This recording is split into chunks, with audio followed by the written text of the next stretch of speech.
आप देख रहे हैं डीएनए लाइव। हमारे चैनल से जुड़ने के लिए चैनल को सब्सक्राइब करें और आपके विचार कमेंट। आप देख रहे हैं DNA live news. DNA live के लिए खबर रामनगरी अयोध्या से।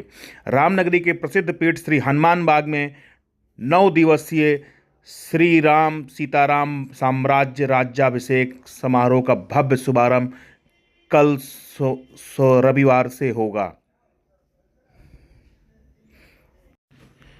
महोत्सव का शुभारंभ पुत्रेष्ठ यज्ञ से होगा। दोपहर 3 बजे कांची कामकोट से भव्य जुलूस शोभा यात्रा निकलेगी। 10 तारीख को पुनर्वास नक्षत्र में श्री सीताराम साम्राज्य के राज्याभिषेक का महासंकल्प कल्याण महोत्सव वैदिक रीति रिवाज से होगा। वहीं 18 को भारतवर्ष के 100 नदियों से समुद्रों से इकट्ठा किए हुए जल से श्री सीताराम जी का भव्य राज्याभिषेक होगा। आपको बता दें, हनुमान बाग में भगवान श्री राम के प्राण प्रतिष्ठा के बाद पूरा भारत अयोध्या हो गया है। या हम यूँ कहें कि अयोध्या भारत और विश्व के लोगों के धार्मिक अनुष्ठान एवं सांस्कृतिक कार्यक्रमों के लिए पहली पसंद हो गई है। इसी क्रम में दक्षिण भारत से अयोध्या पधारे ब्रह्म ऋषि सुब्रह्मण्यम स्वामी महाराज के नेतृत्व में श्री कृष्णा सुधा समिति चेन्नई के राम भक्तों द्वारा 9 दिवसीय श्री सीताराम साम्राज्य राज्याभिषेक समारोह का भव्य आयोजन प्रसिद्ध पीठ श्री हनुमान बाग मंदिर में किया जा रहा है। यह महोत्सव 9 नवंबर से 19 नवंबर तक चलेगा, जिसका शुभारंभ 9 नवंबर को पुत्रेष्ठ यज्ञ से होगा। तो वहीं दोपहर 3 बजे भव्य जुलूस कांची कामकोट से निकलेगी, जो हनुमान बाग मंदिर आएगी। 10 नवंबर को पुनर्वास नक्षत्र में श्री सीताराम साम्राज्य के राज्याभिषेक का महासंकल्प कल्याण महोत्सव वैदिक रीत से होगा। वहीं 18 नवंबर को भारतवर्ष की 100 नदियों से व समुद्रों से इकट्ठा किए हुए जल से श्री सीताराम जी का राज्याभिषेक और प्रतिदिन सायंकाल 6:30 बजे से रात्रि 8 बजे तक ब्रह्म ऋषि सुब्रह्मण्यम दीक्षित जी स्वामी जी वाल्मीकि रामायण की कथा करेंगे। श्री स्वामी जी कांची कामकोट मठ शंकराचार्य जैन सरस्वती महाराज ने सरसवासी सप्ताह सम्राट की उपाधि से सम्मानित किया गया है। स्वामी सुब्रह्मण्यम दीक्षित महाराज ने बताया, श्रीमद् भागवत रामायण एक ऐसा ग्रंथ है जो मनुष्यों को मनवांछित फल देता है। रामावतार का पाठ करोगे तो पुत्र प्राप्ति होगी, सीता कल्याण पढ़ोगे तो विवाह होगा, यदि तुम पट्टाभिषेक करोगे तो भाइयों में मित्रता बढ़ेगी। इसमें मुख्य रूप से गुरु मूर्ति पद्मा जी सहित सैकड़ों आचार्य सहयोग में लगे हुए हैं।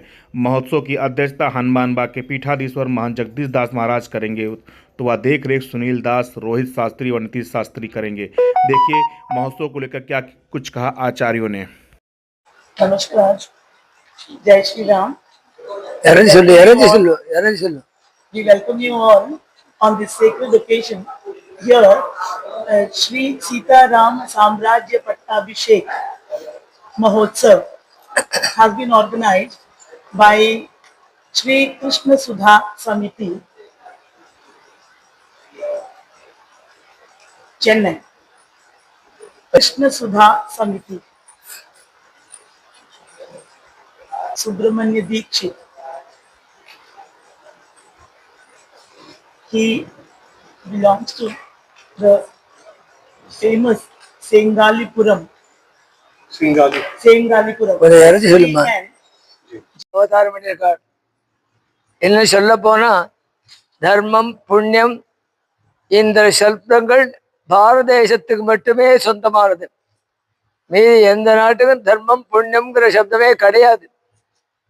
அதுக்கு என்ன அடையாளம்னா, தர்மம்ங்கிறதுக்கு இங்கிலீஷ் என்னன்னு பாபம்ங்கிறதுக்கு இங்கிலீஷ் என்னன்னு கேட்டா எல்லாரும் சொல்லிடுவேன். புண்ணியம் அப்படிங்கிறது இன்னும் இங்கிலீஷ் டிரான்ஸ்ஃபர் சொல்லுங்க பார்ப்போம். தர்மம் அப்படிங்கிறது இங்கிலீஷ் வேர்டு சொல்லுங்க பார்ப்போம். கிடையாது. ஏன் தெரியுமோ, அவர்கிட்ட புண்ணியம் கிடையாது, தர்மம் கிடையாது. மீதி எந்த தேசத்திலும் பாரத தேசத்துக்கு மட்டுமே சொந்தமான வாக்கியம் புண்ணியம் தர்மம். உலகத்துக்கு முழுக்க எல்லாரும் அள்ளி கொடுத்து குணம் வெறும் புத்தி சக்தியினால மட்டும் பெருமை அல்ல. பாரத தேசத்துக்கு எப்படி நடந்துக்கணும்னு உயர் குணங்களை உலகத்துக்கே கொடுத்தது பாரத தேசம்.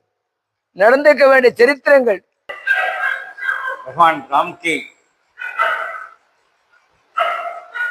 रामास प्रेम रामास सौलभ्य गुण means that is moving with the people who are inferior to him, inferior to his status.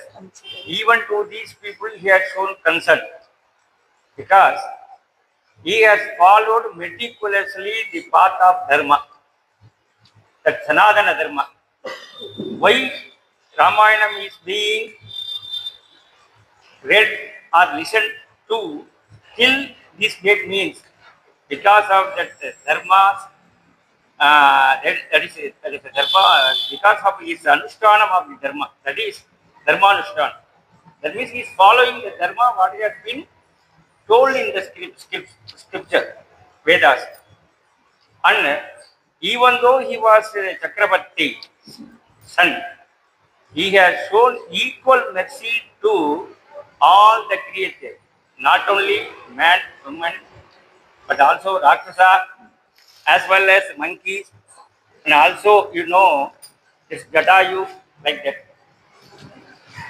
Because he has seen in them the quality of something which has to be elevated, so that they are able to follow the path of the Dharma. That is why Rama, even though he is a God, he is incarnation of Lord Vishnu. ये वेद का ज्ञान अत्यावश्यक है। इस वेद का ज्ञान जो है वो पूर्ण तरफ से रामायण में निबद्ध है। उसके लिए प्रमाण श्लोक उन्होंने बोला था, जब वेदों ने पूर्ण रामायण के तरफ से यहाँ पर अवतार किया तो परब्रह्म वस्तु राम के रूप में अवतार लिए। ये जो प्रमाण श्लोक है, वेद वेद्ये परे पुंसी जाते दशरथात्मजे वेदः प्राचेत सादासीत साक्षात रामायणात्मना है। तो हम जब रामायण का अध्ययन करते हैं, संपूर्ण जो हमारे भारतीय ज्ञान परंपरा का समग्र ज्ञान है वो इस रामायण में निबद्ध है। इसीलिए हम वाल्मीकि रामायण का अध्ययन करते हैं। तो पहला विषय है क्यों इसको करना है, ये हमें उत्तर मिल जाता है। इसे कैसा करना है, जो द्वितीय प्रश्न है उसके लिए एक पद्धति है। याग यज्ञों के लिए जो पद्धति वैदिक परंपरा में बोला गया है, उसी पद्धति से हमारे जो दीक्षित वर्य हैं, आचार्य जी हैं, उनका एक अविच्छिन्न परंपरा है। जैसे एक अश्वमेध याग है, चयन है, ऐसे जो भी याग है उसमें कितने लोग, कितने दिन, कैसे कैसे वेदी, ये सब बताया गया है। वैसा ही इस एक साम्राज्य रामायण पट्टाभिषेक जो है बहुत दुर्लभ है। ऐसे 27 लोगों को बिठा के फिर यहाँ पर हवन करके 10 लोग जो वेद पारायण करके और शाम को उसका प्रवचन भी होता है। तो जो हम सुबह पढ़ते हैं उसका प्रवचन उपन्यास शाम को होता है। उसके साथ सभी आलोड्य सर्वशास्त्राणि विचार्ये च पुनः पुनः इदमेकम सुरुष्पन्नम देयो नारायण, जो बोलते हैं नाम संकीर्तन सबका रस है, वो नाम संकीर्तन भी जोड़ा गया है। ऐसे एक जो पद्धति है, संपूर्ण समग्र पद्धति आपको कहीं नहीं मिलेगा। ये हमारे गुरु परंपरा में ये 60 साल से कर रहे हैं, एक दिन 2 दिन के इससे नहीं है, 60 साल, वो भी अविच्छिन्न परंपरा से कर रहे हैं। इससे लोगों को क्या लाभ होता है, ऐसे एक प्रश्न हमें मिलता है। जो हमारे गुरुमूर्ति भैया ने बोला था, सबके लिए जो मन शांति जो आज सभी लोग ढूंढ रहे हैं, इधर उधर भटक रहे हैं, उस मन शांति के लिए वो मन शांति अवश्य मिल जाएगा सब।